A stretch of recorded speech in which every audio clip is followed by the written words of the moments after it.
జాతీయ పార్టీ అనేక దశాబ్దాలు కేంద్రంలో రాష్ట్రంలో ఉమ్మడి రాష్ట్రాన్ని పరిపాలించిన పార్టీ. సొంత స్థలం అది. గతంలో ఎప్పుడో 50-60 ఏళ్ల క్రితం మున్సిపాలిటీ వాళ్ళకి డబ్బు కట్టి తీసుకున్న స్థలం. ఆ స్థలం ఇవాళ తెలుగుదేశం పార్టీ సొంత స్థలం, సొంత నిధులతో కట్టుకొని ప్లాన్లు అప్రూవల్ చేసుకొని కట్టిన పార్టీ ప్లాన్ అది. ఇవాళ ఎక్కడ పట్టినా ఉన్నాయి.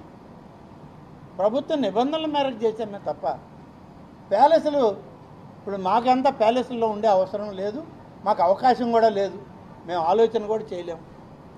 చంద్రబాబు నాయుడు గారు వస్తే పార్టీ ఆఫీసులో చాలా కాలం ఆయన రాత్రిళ్ళు అక్కడే పడుకున్నాడు.